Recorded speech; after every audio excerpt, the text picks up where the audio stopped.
Premierminister, lieber Narendra Modi, vielen Dank für die herzliche Begrüßung in Neu-Delhi. Thank you very much for the cordial welcome here in New Delhi. I am pleased to be here today on a state visit to India. The point has been made by you that this is not my first visit to India. At the time I came, I was the mayor of the city of Hamburg. And with hindsight, I'm in a position to say that a lot has changed. India has undertaken an enormous rise. Much has happened, and that is also good for the relations between both our countries and peoples, and for all the goals and objectives we've set ourselves. Indeed, we are convinced, as the Prime Minister said, that both our countries are closely linked because we have similar ideas and believe in democracy, and it's important for the future of our lives. Thus, it is important for us to use these opportunities to address the challenges ahead of us and to make sure that in a whole host of areas, economic, cultural, and others, we further deepen and expand our relationship. And that is exactly the purpose of my visit to India. We have been cooperating. We have been discussing matters. This has made it possible for us to take important decisions last year when it was necessary. For example, when it was about the G20 taking decisions together. And I'm pleased that India has the presidency of the G20 this year. A very responsible task at a difficult point in time that has to be underlined. But I'm confident that India will fully comply with what needs to be done in that regard. A very important question is securing the supply with food and energy. We have to make sure that countries in Asia, Africa, and America are not too strongly and negatively impacted by the terrible war of aggression that Russia started against Ukraine, and that the impact is not too negative for them. Supply shortages is thus one priority of our work. Indeed, the war began in Ukraine began a year ago. It has led to immense losses, destruction, destroyed infrastructure, railway links, energy connections, grids. It is a major catastrophe, but above all, it is a disaster, a catastrophe, because we know that this war violates a fundamental principle to which we had all been agreed for such a long time, and that is that you do not change borders through the use of violence, but that international law governs international relations and ought to provide the basis for international actions. Thus, it is important that in the United Nations, too, we time and again state very clearly where we stand on this subject matter. The world is suffering as a consequence of Russia's aggression. I've been describing in what way it does. Thus, the cooperation between both our countries is of great importance. There are a whole host of areas in which we can further deepen and enhance our cooperation. First and foremost, the economic cooperation between both our countries. 1,800 German companies are active in India. They have created tens of thousands of jobs and are amongst the biggest foreign investors in your country.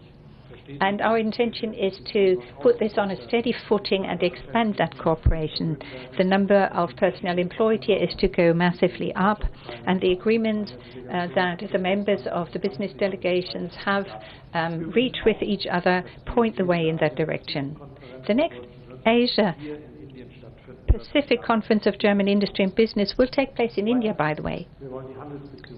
Second, we want to further deepen trade relations between the European Union and India, and this is why both of us speak out strongly for the negotiations about a free trade agreement and investment protection agreement to be speedily concluded. I personally will make sure that this does not drag on. A third important point, research and development. These are important areas. We need talents, we need skilled workers, we need to join up our forces in that regard and make progress together. It is especially important for one area that in my eyes is of the greatest importance, and that is the development of IT and software. There are many very capable companies here in India. We have German companies in India. We have thousands of people employed in these companies. India has so much talent to offer, and we want to benefit from that cooperation here in India, but also with an eye to recruiting and attracting those talents to Germany and employing them there in our industry sectors. The central topic for the future of mankind is, of course, fighting climate change. We've talked about this, and I am very grateful for the very friendly cooperation that we have had so far. It's impressive what we've agreed to in the Indo-German Partnership for Green and Sustainable Development, and how much it has evolved since we agreed to set up this partnership. We have signed agreements and have enormous potential that can be tapped here. It's important in our eyes that we develop this further in the field of solar, biomass, using digital means, using hydrogen, green hydrogen. All of this plays a central part. And this is exactly what we want to focus on. And we also want to develop this at the global scale in the framework of the International Climate Club that we have set up. As the G7 presidency, last year we made sure that this has become a topic on the international agenda, and we want to work together to make real progress. I'm happy to say that the cooperation has been good in these areas, but I would highlight one area in particular, and that is the agreement on migration and mobility. It's still a fairly young agreement, but it has already been very active and has had many consequences. Many skilled workers, qualified personnel from India have seized the opportunity. It's in a way a model agreement, a front runner for what can be achieved at the global level. We take pride in having reached that agreement with India. And with regard to the challenges we are facing, we will be able to solve this. There is an enormous interest in developing these sectors, and with the right skilled personnel, we will be able to do so.